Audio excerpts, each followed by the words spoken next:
Look, we just saw one on Friday night that I think is going to possibly be the very best recruit in this class, and that's Jourdin Crawford. He's the best player in the state. I said that all week. Best player in the state. He looked like an old school late 1970s tearaway jersey. The poor number 0 that was on that jersey was torn off within about a half of the first quarter. He's not going to take his shirt off and wow you. But my gosh, he's nimble. He can run. He's behind the line of scrimmage.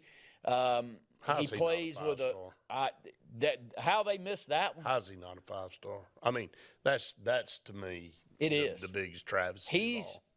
He may be the best defensive lineman I've called. He is the best defensive lineman I've called. I told you that. I'm trying to think who I would put in his class. I don't know. Over the years in high school, for now, just for the state of Alabama, that I've had. I can tell you this: I've never had one stand out to me where I walked out of there talking the way I talked. Well, I told you Friday night after the broadcast, I said, I don't know that they'll give it to him because they normally never do. Right. But Jourdin Crawford deserves the MVP, and they gave it to him, man. Well, that's how. How many tackles for loss? 5. He had 4.5 tackles for loss, 3 sacks, and he had 7 total stops. He also played lead blocker when Naeem Alford was in Wildcat, right. And they snapped that football to Naeem Alford. They just moved him to one side or the other, and he was a bull in a china shop going forward. He's nimble. You know, some guys that big can't move. Back to my Perry Lewis comment. I saw him on the field. He looked big and slow and unathletic. You see Jourdin Crawford on the field, he looks big, heavy, but very, very, very athletic. And this is going to sound like an extreme Auburn homer comment, and that's fine because I'm on an Auburn show.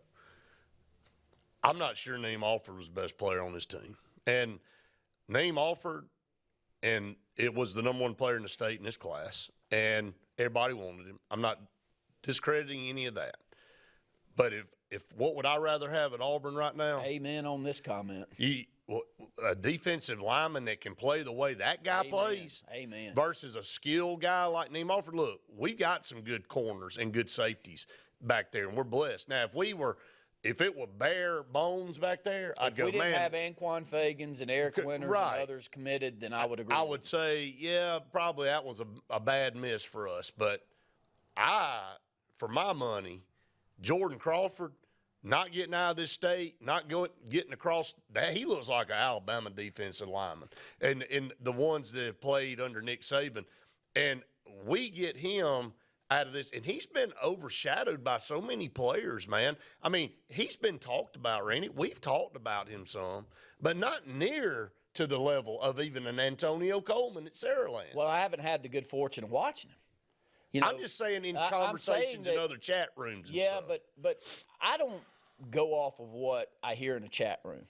Now, if I have the good fortune of calling their game, I've done this with you for 20-plus years. You can tell a defensive lineman away from one that just gets a lot of praise. When you're playing in high school football, if you're not making multiple plays behind the line of scrimmage and disrupting everything from the defensive line standpoint, 1, you're just pretty and need to get off the bus first, or 2, you ain't got no motor. I've said it to you over and over and over again. This guy has massive motor, great skill set, and, buddy, he can run. But what his deal is in open field is more impressive than any of that. Yes, he can run. Is his ability to not just run, but have an athlete one-on-one in a space like this and be able to make a tackle. Well, it's because he can close up space so quickly. It's crazy, though, the agility of a guy that weighs probably 305 pounds. I would not trade him for any other recruit in the class. Deuce Knight, all of the above. I hope Deuce Knight becomes an All-American, and you can go back and rewind this and goes, Randy, that was the stupidest thing you've ever said. I'm telling you right now, he is the most. He's the best I've seen in high school. He is the most for sure great player. Okay. Day one that Auburn has on this. Here's another great comparison of our analysis of somebody coming in and playing, so should give you an idea of what Jourdin Crawford's going to be able to do. We watched Malik Blockton all year last year, and again, love Malik Blockton. Yes. He's nowhere near off the page in high school what we just watched, Jourdin Crawford. Now, I thought Malik Blockton had a great game against Benjamin Russell last year in the playoffs. I think he was the difference maker in that game. But we heard throughout the year, and we saw film throughout the year, that Malik Blockton would kind of take a play off here and there.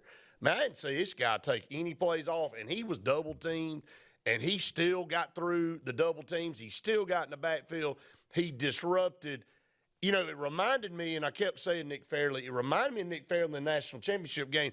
Even when Nick Fairley didn't make the play, he had Oregon's quarterback so looking for him all the time, he impacted the plays, even when he didn't make the play. That's what Jourdin Crawford did this weekend.